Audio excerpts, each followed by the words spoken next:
दिल चीर देने वाले तारीखी अल्फाज। नंबर 1, मौलाना रूमी से किसी ने पूछा कि कौन सी मौसीकी हराम है, तो मौलाना रूमी ने कहा कि अमीरों के बर्तनों में गूंजती चमचों की आवाज जो गरीब के कानों में पड़े।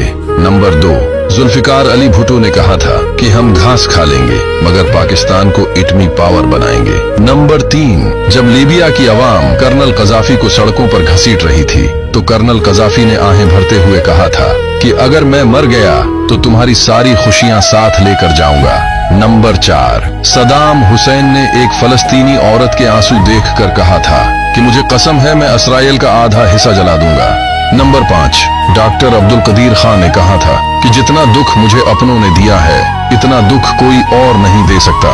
मुझे अपनी कौम के लिए काम करने का अफसोस है। नंबर 6, सलाहुद्दीन अयूबी जब यहूदी कमांडर को मारने लगे तो उस यहूदी कमांडर ने कहा था कि हम तुम्हारे बाद मुसलमान औरतों को इस काबिल ही नहीं छोड़ेंगे कि वो फिर से कोई सलाहुद्दीन अयूबी पैदा कर सकें। नंबर 7, इमरान अहमद खान नियाजी ने कहा था कि मैं तो बर्दाश्त कर लूंगा मगर आप बर्दाश्त नहीं कर सकेंगे। मुझे आपसे बहुत बड़ा गिला है, आप बहुत सुस्त हो, आपको जगाने में बड़ी देर लगती है। नंबर 8, डॉक्टर आफिया सदीकी ने कहा था कि पाकिस्तान में कोई ऐसा मर्द नहीं है जो मुझे आजादी दिला सके। नंबर 9, दुनिया के मज़ाहिया तरीन इंसान चार्ली चैपलिन ने कहा था कि मुझे बारिश बहुत पसंद है, तो किसी ने पूछा वो क्यों, तो चार्ली चैपलिन ने कहा कि मुझे बारिश इसलिए पसंद है कि जब मैं रोता हूँ तो कोई मेरे आंसू नहीं देख सकता।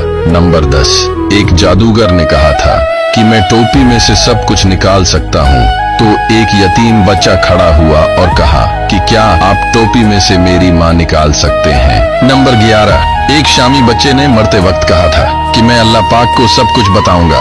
नंबर 12, एक भूखे फलस्तीनी बच्चे ने रोते हुए अपनी माँ से कहा था कि माँ दुआ करो मैं मर जाऊं ताकि मैं अल्लाह पाक के पास जाकर खाना खा सकूं।